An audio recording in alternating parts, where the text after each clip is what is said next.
안녕하세요. 채널2 진주영 기자입니다.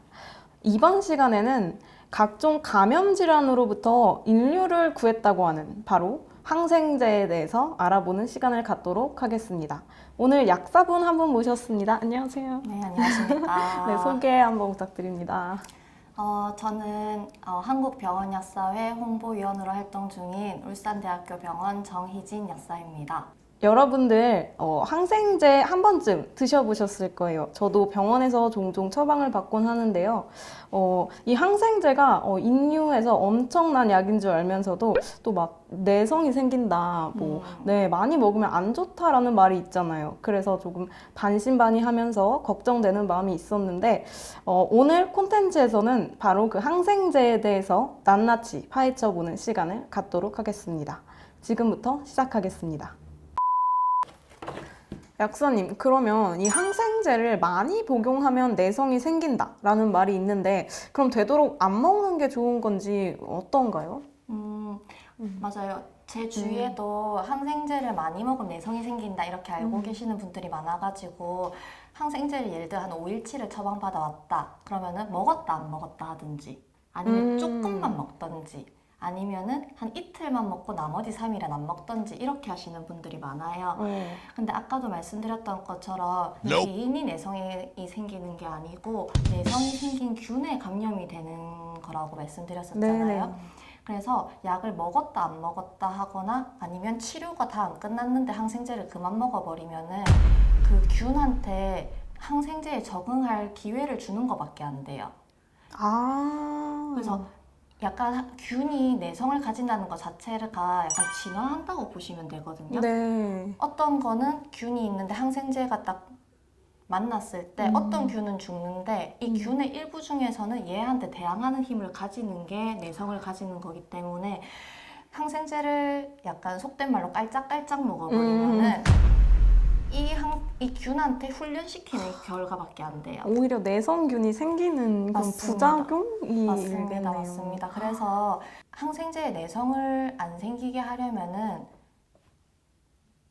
균에 적절하게 맞는 항생제를 꼭 필요한 순간에 꼭 필요한 만큼만 쓰고 그만 쓰는 거 이게 제일 중요해요.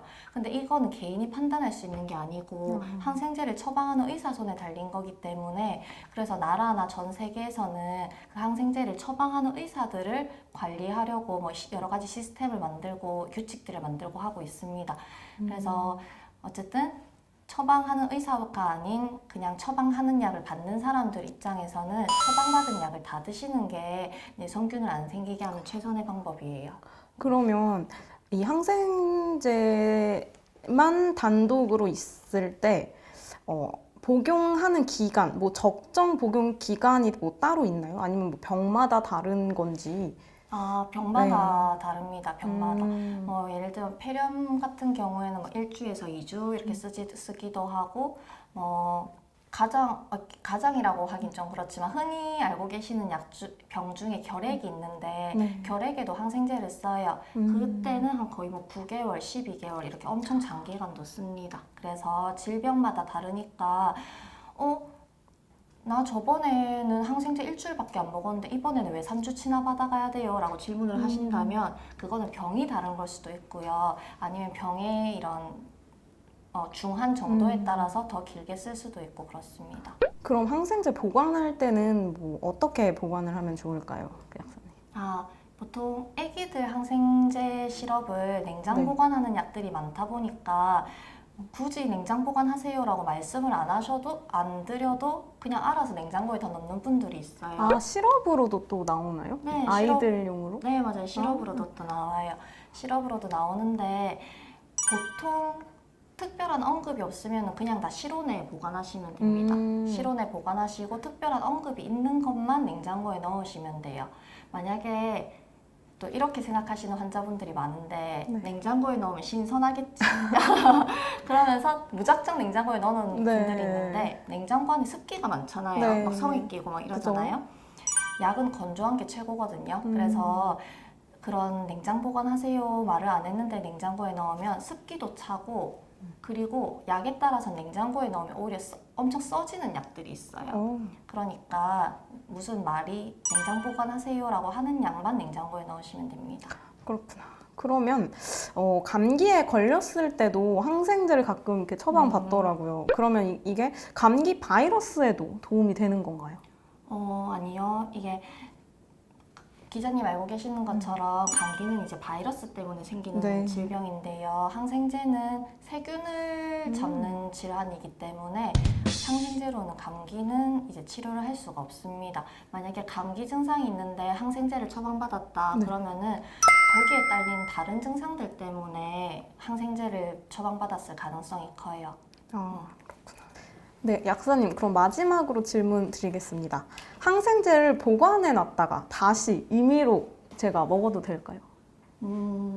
항생제가 엄청 여러 종류가 많아요. 균도 아주 많은 종류가 있는데 항생제 하나가 그 균을 다 때려잡는 건 아니고요. 항생제 종류별로 요균에만 효과가 있고 또 다른 항생제는 다른 균에만 효과가 있고 이런 식으로 다르거든요. 네.